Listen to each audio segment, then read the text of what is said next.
Hello दोस्तों, आज के वीडियो में हम डिस्कस करेंगे structure of money market organise sectors के बारे में। इसके पहले ऑलरेडी मैंने इंट्रोडक्शन वीडियो बनाया जहां पे मैंने डिस्कस किया है कि मनी मार्केट क्या होता है, कैपिटल मार्केट क्या होता है, फाइनेंशियल इंस्ट्रूमेंट के बारे में हमने डिस्कस किया फर्स्ट वीडियो में, और कितने क्वेश्चंस है ये चैप्टर में, सारी चीज़ हमने डिटेल में डिस्कस किया। तो वो चैप्टर आप देख लीजिए, फिर उसके बाद ये कंटिन्यू कीजिए, जिससे आपको समझ में आ जाएगा एक्चुअल में आपको पढ़ना क्या है, कौन कौन से क्वेश्चन है, कितने मार्क्स के आ सकते हैं, सारी चीज़ हमने डिटेल में डिस्कस किया है। और वो वीडियो का लिंक जो है डिस्क्रिप्शन में डाल दूंगा, आई बटन में, यहाँ पे आपको दिख रहा होगा, सो आप देख लीजिएगा। फिर वो वीडियो देखने के बाद फिर ये वीडियो कंटिन्यू कीजिए, क्योंकि वो इंट्रोडक्शन वीडियो है तो थोड़ा सा आपको चैप्टर के बारे में बेसिक चीज़ें पता चल जाएगी, भाई फाइनेंस के बारे में है, मार्केट के बारे में है, क्या है, तो वो सारी चीज़ें आपको डिटेल में समझ में आ जाएगी। ठीक है, सो वो वीडियो देखने के बाद फिर ये वीडियो कंटिन्यू कीजिए। ठीक है, सो बेसिकली हम क्या डिस्कस करने वाले हैं, ऑर्गेनाइज्ड सेक्टर के बारे में। एक और चीज़, अगर आपको इस टॉपिक का नोट्स चाहिए, पूरे इकोनॉमिक्स का नोट्स ऑलरेडी मैंने बनाया है मेरे वेबसाइट पर, आप चले जाइए, चैप्टर वाइज आपको एकदम सिस्टमेटिकली मिल जाएगा, लिंक डिस्क्रिप्शन में डाल दूंगा। imaduddeeneducator.com गूगल पे सर्च करोगे तो भी आपको मिल जाएगा, वहाँ पे आपको HSC सेक्शन में इकोनॉमिक सब्जेक्ट्स में जाके देखना है। ठीक है, सो ऑर्गेनाइज सेक्टर्स बेसिकली जो होता है, ऑर्गेनाइज दैट इज रेगुलेटेड होता है। यहाँ पे क्या होता है कि रूल्स एंड रेगुलेशन होता है जो फॉलो करने पड़ते हैं, तो उससे क्या होता है कि ज़्यादा सेफ होता है। यहाँ पे जो है फ्रॉड होने का चांसेस जीरो रहता है, ये चीज़ आप समझिए। So organise sectors, next video में जो है हम अनऑर्गेनाइज सेक्टर्स डिस्कस करेंगे। सो ऑर्गेनाइज सेक्टर्स में देयर आर 5 पॉइंट्स। कितने पॉइंट है? 5 पॉइंट्स है। पहले क्या है? RBI बैंक है, कॉमर्शियल बैंक है, उसके बाद कोऑपरेटिव बैंक है, उसके बाद डेवलपमेंट फाइनेंशियल इंस्टीट्यूशन है, फिर उसके बाद discount of finance house of India. ये है 5 टॉपिक टोटल जो हमको डिस्कस करना है इस ऑर्गेनाइज सेक्टर्स में। ठीक है, अब स्टार्ट करने से पहले आपको एक चीज़ बता देता हूँ, ये जो क्वेश्चन है फंक्शन ऑफ RBI, ये 4 मार्क के क्वेश्चंस और 8 मार्क के क्वेश्चंस होते हैं। फंक्शन कॉमर्शियल बैंक का ये भी 4 मार्क का क्वेश्चन 8 मार्क्स का है। बाकी ये जो 3 पॉइंट है ये 2 मार्क्स के लिए क्वेश्चन बनते हैं, या तो 3 मार्क के लिए क्वेश्चन जो आ सकते हैं। ठीक है, या तो 2 मार्क्स क्वेश्चन, या तो पूरा ऑर्गेनाइज सेक्टर ही पूरा ये 8 मार्क्स का पूछ ले हुए डायरेक्टली। ठीक है, क्योंकि ये इंपॉर्टेंट टॉपिक है, क्योंकि जो money market and capital market जो central bank commercial bank old syllabus में था, यहाँ पे उसने डाल दिया, देखो ऑर्गेनाइज में जो है सेक्टर्स में डाल दिया दोनों, तो दोनों चैप्टर्स को खत्म करके ये चैप्टर्स में कवर कर दिया, तो आपको इजीली जो है, जो पहले भी इजी सेम है, थोड़ा सा डिफरेंट है, तो इसलिए आपको पूरा सही तरीके से पढ़ना है। ठीक है, अब हम डिस्कस करते हैं RBI का। देखो RBI का 90, अगर आप देखोगे बैंकिंग एक्ट 1934 एक्ट है। ठीक है, और RBI अगर आप देखोगे तो RBI नेशनलाइज हुआ था 1949 में, नेशनलाइज हुआ था। ठीक है, और ये 1949 के बाद जो है नेशनलाइज हुआ था, तो ये एक्ट के थ्रू क्या कर सकता है, ये एपेक्स, अगर आप बोलोगे RBI इज एपेक्स इंस्टीट्यूशन, जो क्या करता है, मॉनिटर करता है। अब ये मॉनिटरी करता है, मतलब क्या करता है, मॉनिटरी सप्लाई और मॉनिटरी पॉलिसीज जो है वो क्या करता है, डिसाइड करता है। अब मॉनिटरी पॉलिसी मतलब क्या करता है, ओवरऑल जो फाइनेंशियल कंडीशन है उसको क्या करना, मॉनिटर करना, ये RBI होता है, और RBI हेड होता है। और हर कंट्री में एक सेंट्रल बैंक होता है जो मॉनिटरी सिस्टम को संभालने के लिए उसके अंदर जो है उसकी जिम्मेदारी होती है। सो RBI का क्या फंक्शन है, सारी चीज़ हम डिटेल में डिस्कस करेंगे, तो आप इंट्रोडक्शन में लिख सकते हो, कोई प्रॉब्लम नहीं। इसका RBI का जो हेड ब्रांच है वो मुंबई में है। ठीक है, सो पहला पॉइंट क्या है, issue of currency note. Issue of currency note मतलब क्या होता है, RBI के पास अथॉरिटी है, क्या है, अथॉरिटी है। क्या अथॉरिटी है, करेंसी को, करेंसी नोट्स जो होता है, पेपर मनी, वो क्या करता है, इशू करता है। बाकी कोई अदर्स बैंक को क्या है, अथॉरिटी नहीं है। लेकिन यहाँ पे एक चीज़ और आपको समझना पड़ेगा, जो 1 रुपीज़ का कॉइन है, ओके, दैट इज जो है note introduce by the government, वो कौन प्रोड्यूस करता है, गवर्नमेंट करता है 1 रुपीज़ जो है। बाकी जो करेंसी नोट्स है वो कौन इशू करता है, RBI करता है। तो आप क्या बोलोगे, RBI का सबसे मेन फंक्शन क्या है, सेंट्रल, इसको RBI को हम सेंट्रल बैंक भी बोलते हैं। तो central bank has authority to issue the currencies except 1 rupees. So अब वो 1 रुपीज़ कौन कौन करता है, गवर्नमेंट क्या करता है, वो इशू करता है। सो आपको ये पहला पॉइंट क्लियर हो गया कि RBI के पास, सेंट्रल बैंक के पास अथॉरिटी है क्या इशू करने का, करेंसी नोट इशू करने का। सेकेंड पॉइंट क्या है, बैंकर टू दी गवर्नमेंट। अब अगर मैं बैंकर टू दी गवर्नमेंट बोलता हूँ, यहाँ पे देखो मैंने की पॉइंट लिखा है, आप ऐसे हर पॉइंट में कीवर्ड बना सकते हो। आपको समझाने के लिए मैंने बताया कि ऐसे सारे उसमें कीवर्ड, ये पॉइंट देखने के बाद मुझे ये पूरा पॉइंट का समझ में आ जाएगा एक्चुअल है क्या। तो ऐसे आप अपना खुद का ओन कीवर्ड बना सकते हो, जिससे आपको पॉइंट याद करने में काफ़ी आसानी होगी। देखो कैसा, अब यहाँ पे मैंने लिखा एजेंट और एडवाइजर, ओके, एडवाइजर है। अब यहाँ पे क्या समझ में आ रहा है कि central bank that is RBI वो क्या करता है, एक्ट करता है as a adviser, as a agent to the government. अब यहाँ पे गवर्नमेंट का क्या होता है, एक अलग से सेपरेट अकाउंट होता है सेंट्रल बैंक में, जो क्या करता है फाइनेंशियल, अगर आप बोलोगे आरबीआई क्या करता है, एडवाइस करता है। उसके गवर्नमेंट के अगर कुछ फंड होते हैं तो वो फंड क्या होता है, वो अकाउंट में जो है डिपॉजिट होता है और इशू भी किया जाता है।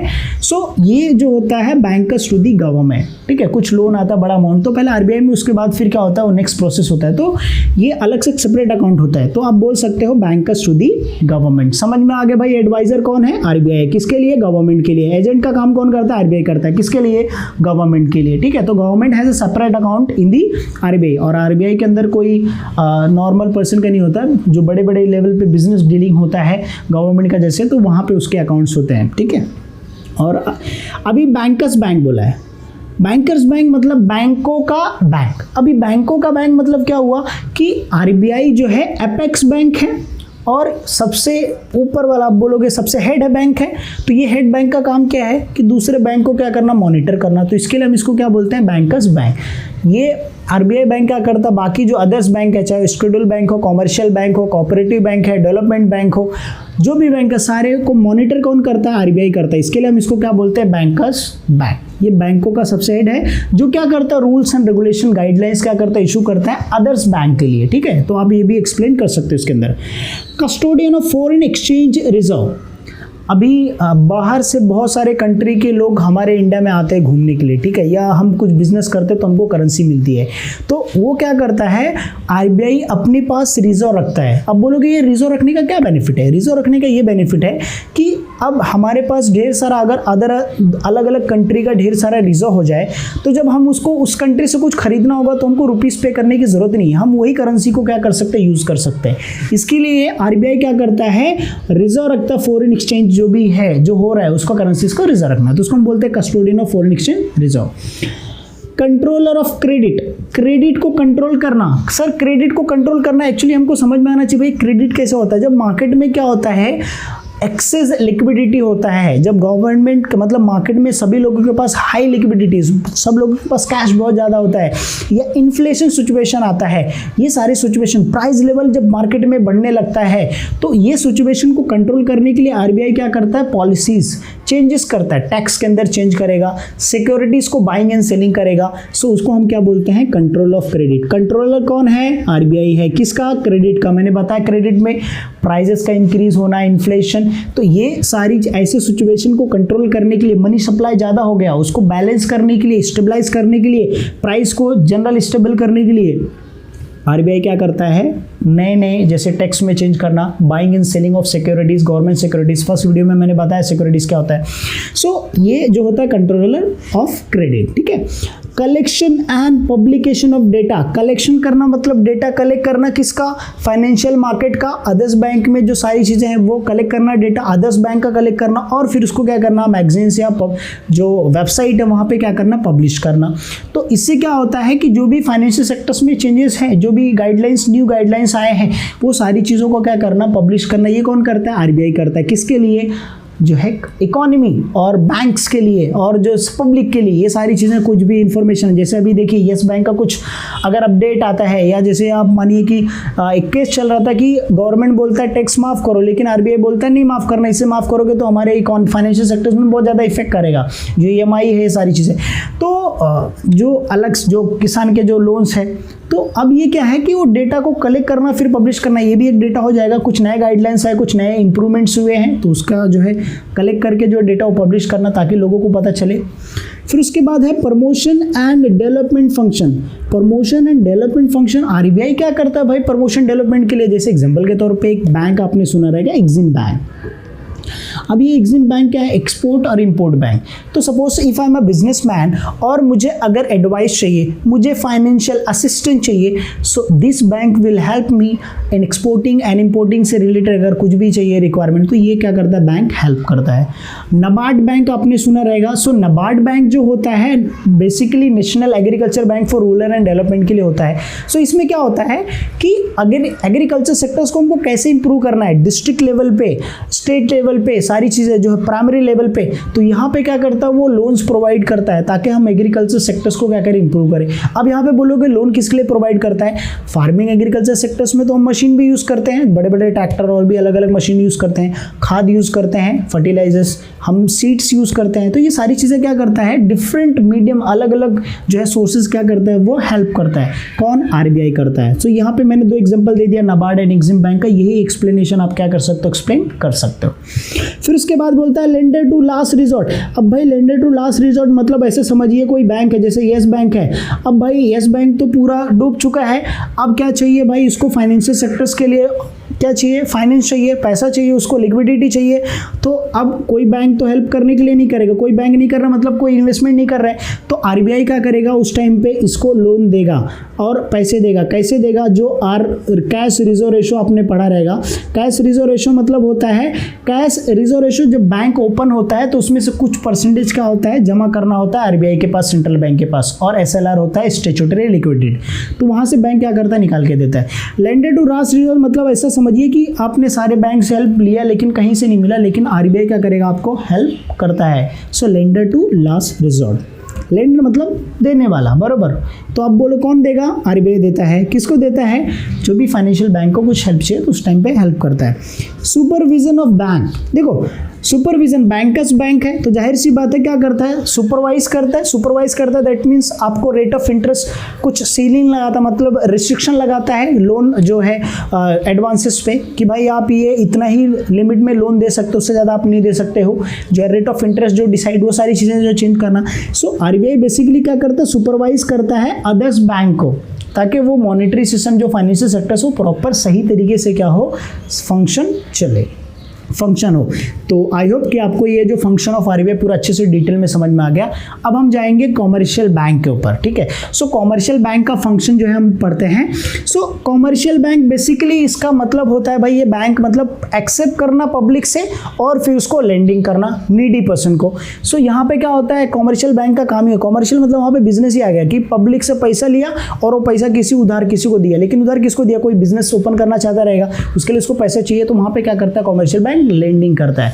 सो कॉमर्शियल बैंक बेसिकली अगर इसका डेफिनेशन अगर आप देखोगे तो इसका डेफिनेशन का मतलब यही है कि पब्लिक से पैसा एक्सेप्ट करो और फिर जिसको जरूरत हो नीडी पर्सन को क्या करो, लोन दो। सो इससे क्या होगा कि जब लोन देगा तो इंटरेस्ट मिलेगा, तो इससे बैंक को फायदा होगा, और फिर बाद में जिन लोगों ने सेविंग किया रहेगा उसमें से कुछ परसेंट उनको सेविंग इंटरेस्ट मिल जाएगा। तो इससे क्या होगा, जो सेविंग करने वाला है और जो लोन ले रहा है, तो दोनों में क्या हो रहा है, बैंक का भी बेनिफिट हो रहा है, इंटरमीडिएट, ठीक है। अब कॉमर्शियल बैंक का पहले फंक्शन में क्या है, एक्सेप्टेंस ऑफ डिपॉजिट। तो एक्सेप्टेंस ऑफ डिपॉजिट में पहला क्या है, डिमांड डिपॉजिट। तो डिमांड डिपॉजिट में दो है, सेविंग एंड करंट है। तो सेविंग डिपॉजिट मतलब क्या होता है, जो नॉर्मल पर्सन लोगों के लिए, सैलरीड पर्सन लोगों के लिए होता है। यहाँ पे रेट ऑफ इंटरेस्ट बहुत कम होता है, 3.2 या 3%, इवन 6% भी होता है, कुछ बैंक प्रोवाइड करते हैं। यहाँ पे सेविंग में क्या होता है, आपको विड्रॉवल पे रिस्ट्रिक्शन होता है लेकिन डिपॉजिटिंग पे रिस्ट्रिक्शन नहीं होता है। करंट बैंक में उल्टा हो जाता है, यहाँ पे रेट ऑफ इंटरेस्ट कुछ भी नहीं रहता या तो बहुत कम रहता है, और यहाँ पे क्या होता है, डिपॉजिटिंग एंड विड्रॉवल पे किसी तरह का रिस्ट्रिक्शन नहीं होता है। तो ऑलरेडी कॉमर्शियल बैंक के ऊपर एक वीडियो मैंने बहुत पहले बनाया था, तो वो वीडियो का लिंक डिस्क्रिप्शन में डाल दूंगा, आप देख लीजिएगा, आई बटन में ऐड कर दूंगा, तो इससे आपको काफ़ी आसानी से पूरा डिटेल में समझ में आ जाएगा। उसके बाद टाइम डिपॉजिट में रिकरिंग डिपॉजिट, टाइम है मतलब ड्यूरेशन। सो रिकरिंग में क्या होता है, मैं खुद करता हूँ, ओके। रिकरिंग में जैसे एग्जांपल के तौर पे मेरा बैंक है, मैंने बैंक में क्या बोला, जाके एक अलग से लेटर दिया और वहाँ पे क्या हुआ, उन्होंने एक रिकरिंग अकाउंट ओपन करा लिया। अब रिकरिंग अकाउंट में क्या होता है कि मेरा सैलरी का कुछ परसेंटेज, सपोज 1000 या 2000 का होगा, मेरा हर महीने का एक पर्टिकुलर डेट पे, वो डेट पे क्या होगा, मेरे अकाउंट से जो है डिडक्ट होगा, और वो अमाउंट कहाँ जाएगा, रिकरिंग अकाउंट में जाएगा। तो ऐसा करके अगर मैंने 2 साल के लिए ओपन करा है तो ऐसे 1-1 मतलब समझिए कि 2 साल के बाद मेरे पास 25,000 रुपये तक क्या हो जाएगा इंटरेस्ट के साथ, या 25,000 तक या 25,500 तक मेरा क्या हो जाएगा, सेव हो जाएगा। वो होता है रिकरिंग। फिक्स्ड में क्या होता है, मैं एक साथ डायरेक्टली 25,000 जमा कर दिया 2 साल के लिए, 2 साल के बाद मुझे फिर उस पर 500 या 1000 रुपये इंटरेस्ट मिलेगा। सो ये होता है फिक्स डिपॉजिट, ये होता है रिकरिंग। दोनों में डिफरेंस क्या है, रिकरिंग में इंस्टॉलमेंट हो जाता है, फिक्स में क्या होता है, लमसम अमाउंट आ जाता है। यहाँ पे भी रेट ऑफ इंटरेस्ट हाई होता है, यहाँ पे भी रेट ऑफ इंटरेस्ट हाई होता है। दोनों में क्या कर सकते हैं, मेच्योरिटी से पहले आप विड्रॉ नहीं कर सकते, अगर आप विड्रॉ करोगे तो यहाँ पे क्या होगा कि आपको कुछ जो है चार्जेस पे करने होंगे। सो ये होता है टाइम डिपॉजिट, ये होता है डिमांड डिपॉजिट, अंडरस्टूड। फिर उसके बाद है प्रोवाइडिंग लोन्स एंड एडवांस। मैंने बताया था भाई हमने पब्लिक से यहाँ से डिपॉजिट एक्सेप्ट किया और जब पैसा आ गया तो क्या करेगा, एडवांस देगा, किसको, नीडी पर्सन को। अब लोन क्या हो सकता है, शॉर्ट टर्म के लिए हो सकता है, मीडियम टर्म के लिए हो सकता है, 5 ईयर्स 20 ईयर्स के लिए भी लोन हो सकता है, राइट। सो ये होता है प्रोवाइडिंग लोन्स एंड एडवांस, ठीक है। अब यहाँ पे लिखा है एंसिलरीज फंक्शंस, मतलब होता है नेसेसरी फंक्शन, मतलब ये उसका मेन फंक्शन है। प्राइमरी फंक्शन जो है एक्सेप्टिंग डिपॉजिट और प्रोवाइडिंग लोन्स, ये प्राइमरी फंक्शन है। उसके अलावा भी बैंक क्या करता है, अदर फंक्शन प्ले करता है, नेसेसरी फंक्शन, जैसे प्रीमियम पे करना हुआ, LIC का है तो भाई आपको प्रीमियम पे करना है तो हर महीने का डिडक्ट होता है, वो फैसिलिटी करता है। आपको इलेक्ट्रिसिटी बिल पे करना है, आपको जो है EMI पे करना है, ऐसे बहुत सारे चेक का कलेक्शन करना है, जो है इस तरीके का सर्विस भी क्या करता है, प्रोवाइड करता है, ठीक है। फिर उसके बाद आता है क्रेडिट क्रिएशन। देखो ये क्रेडिट क्रिएशन क्या होता है, क्रेडिट क्रिएशन मतलब होता है जब बैंक को हमने क्या किया, जैसे हमने बैंक को 1000 रुपये क्या किया, जमा किया, ठीक है, किसमें, बैंक A में जमा कर दिया। अब बैंक A में जमा किया मैंने 1000, तो बैंक A क्या करेगा, इसमें से जो है 100 रुपीज़ अपने पास रखेगा और 100 रुपीज़ में से क्या करेगा, उसके बाद जो है 900 जो रुपीज़ है वो क्या करेगा, लोन दे देगा। किसको लोन देगा, बैंक भी कोई पर्सन को दे दिया और उस पर्सन का जो अकाउंट था वो B बैंक में था, तो B बैंक में जाने के बाद फिर ये B बैंक के पास 900 रुपये आया तो ये 100 रुपये रखेगा और उसमें से क्या करेगा, फिर 800 रुपये जो है किसी और पर्सन को लोन देगा। तो ये क्या होता है, अमाउंट, मतलब ये तब तक होता है जब तक जीरो नहीं होता, इसी को हम क्या बोलते हैं, क्रेडिट क्रिएशन बोलते हैं, ठीक है। सो क्रेडिट क्रिएशन बेसिकली क्या होता है कि अमाउंट जो है मल्टीप्लाई होता है, मतलब अपना जो है एक सेव कर लेते हैं, उसके बाद जो अमाउंट बचता है वो अमाउंट क्या होता है, उतना लोन दे देता है बैंक वाला, तो उसको हम क्या बोलते हैं, क्रेडिट क्रिएशन बोलते हैं। कोऑपरेटिव बैंक बेसिकली क्या होता है, देखो कोऑपरेटिव में नाम ही है, कोऑपरेटिव बेसिकली क्या होता है कि अगर आप देखोगे कि डिस्ट्रिक्ट लेवल पे भी होता है, प्राइमरी छोटे लेवल पे, मतलब ये बैंक का मेन काम क्या होता है कि हेल्प करना टू दी लोअर लेवल, और आप बोल सकते हो। तो यहाँ पे बैंक क्या करता है, पहले इसका जो सर्विसेज था वो बहुत रिस्ट्रिक्टेड था, बट आज जो है कॉमर्शियल बैंक जैसा भी ये फंक्शन प्ले करता है, जैसे अकाउंट्स, इसमें भी सैलरी अकाउंट होते हैं, ये भी क्या करता है, लोन्स प्रोवाइड करता है, स्मॉल स्केल पे भी करता है, थोड़ा सा लार्ज स्केल, बट इसका अमाउंट जो होता है थोड़ा कम होता है एज कम्पेयर टू बाकी वही जैसे। लेकिन अगर आप इसका हिस्ट्री पढ़ोगे, मैंने एक बुक में पढ़ा था, I forgot that name of that book, उस बुक में जब कोऑपरेटिव बैंक स्टार्ट हुआ था उसका मेन एम था एग्रीकल्चर सर्विस को लोन्स प्रोवाइड करना, मतलब हेल्प प्रोवाइड करना। सो कोऑपरेटिव बैंक, लेकिन अभी क्या हो गया, चेंज हो गया। अभी अगर आप देखोगे तो डिस्ट्रिक्ट लेवल पे जो है, स्टेट लेवल पे, फिर उसके बाद अगर आप बोलोगे लोअर लेवल पे, तो यहाँ पे भी क्या करता है, लोन प्रोवाइड करता है, सोसाइटीज को लोन प्रोवाइड करता है, डिस्ट्रिक्ट लेवल पे लोन प्रोवाइड करता है, जिससे ये लोन प्रोवाइड करने का मतलब ये होता है कि भाई डेवलपमेंट करना, वहाँ से उस बैंक के जो कुछ जो है इंटरेस्ट मिलता है उससे उसका बैंक का भी क्या होता है, बेनिफिट होता है। अब उसके बाद आता है development finance institution, financial institution. देखो development of financial institution basically means जब ऑर्गेनाइज सेक्टर, तो यहाँ पे ऐसे बहुत सारे फाइनेंशियल सेक्टर्स को क्या करना, डेवलप करना। इंस्टीट्यूट मतलब ऐसे बहुत सारे इंस्टीट्यूट, जैसे ICICI मैंने फर्स्ट वीडियो में डिस्कस किया, तो ऐसे इंस्टीट्यूशन हो जो क्या करे, लोन्स प्रोवाइड करे। अब ये लोन्स प्रोवाइड करेंगे मतलब हेल्प प्रोवाइड करेंगे, क्या करने के लिए, बिजनेस ओपन करने के लिए। Let's example, I want to start my business, ठीक है। अब मुझे बिजनेस के लिए पैसे चाहिए, तो पैसे मैं कहाँ से लूंगा, ये स्कीम है, इस स्कीम से मैं क्या कर सकता हूँ, थोड़ा लोन बोरो करके मैं क्या कर सकता हूँ, अपना बिजनेस स्टार्ट कर सकता हूँ। वुमेन इंपावरमेंट के लिए अलग से रहता है। तो यहाँ पे जैसे industrial finance corporation of India, तो ये बेसिकली क्या करता है, लोन्स प्रोवाइड करता है इंडस्ट्रियल सेक्टर्स को। इसका कुछ लिमिट है कि भाई इतने 25 लाख से इतना रहता है।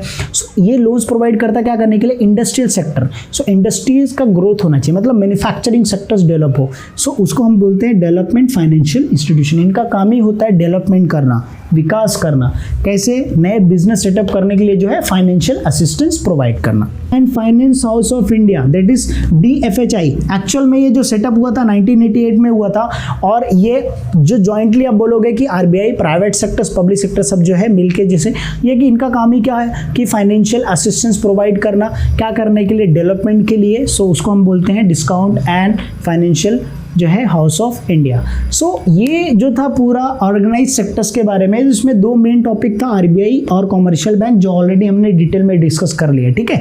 बाकी ये सारी चीज़ें जो है ये 2 मार्क्स के लिए आता है। सो आपको समझा रहेगा कि भाई ये भी टाइप्स का बैंक है, कोऑपरेटिव बैंक भी, डेवलपमेंट। तो इस तरीके से क्या कर सकते हो। अभी आपको इसके एग्जाम्पल्स अगर कुछ रहेंगे कोऑपरेटिव बैंक के, डेवलपमेंट के, तो आप जरूर कमेंट सेक्शन में बताइएगा।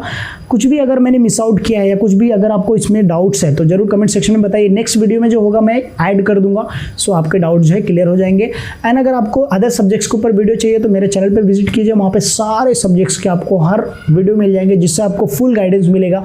आपको क्लासेस लेने की कोई ज़रूरत नहीं है, आपको एक्स्ट्रा पैसा खर्चा करने की कोई ज़रूरत नहीं है, आपको फ्री में सर्विस मिलेगी यहाँ पे। So thank you so much guys for watching video.